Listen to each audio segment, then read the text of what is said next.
तरी भारत खरे साहेबांचं निवडून आले शरद पवार राष्ट्रवादी काँग्रेस पक्षात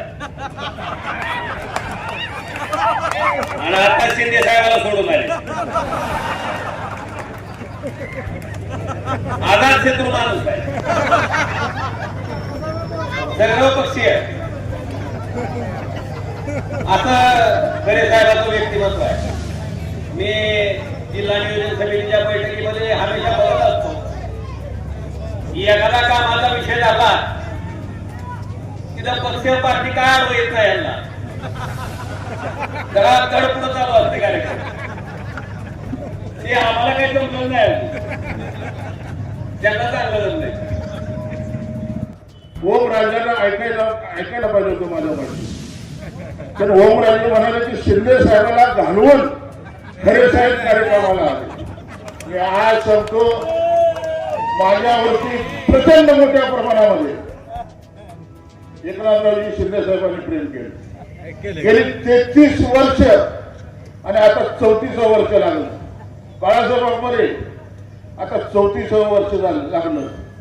दिघे साहेब आणि एकनाथरावजी शिंदे साहेब यांच्याबरोबर 1990 पासून मी काम करत होतो. एक छोटा कार्यकर्ता होता.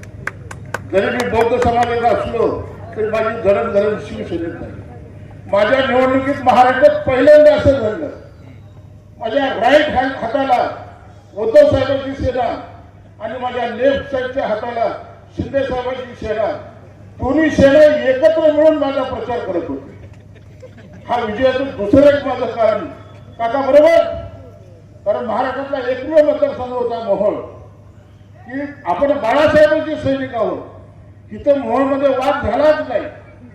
पहिल्यांदाच शिंदे साहेबांचे पूर्ण जिल्हा प्रमुख, तालुका प्रमुख, शहर प्रमुख, सर्व पदाधिकारी, उद्धव साहेबांचे सर्व पदाधिकारी. तुम्ही आठवा की आपल्याला काकासाहेबांना उत्तर देण्यामध्ये कुठल्याही पद्धतीचा धोका द्यायचा नाही.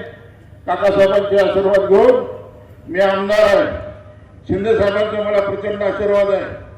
काका, वडाळ्याला कुठल्याही पद्धतीनं निधी कमी पडू दिला जाणार नाही. तुम्ही जेवढा निधी मागाल काका, तुम्ही निधी फक्त मला मागायचा.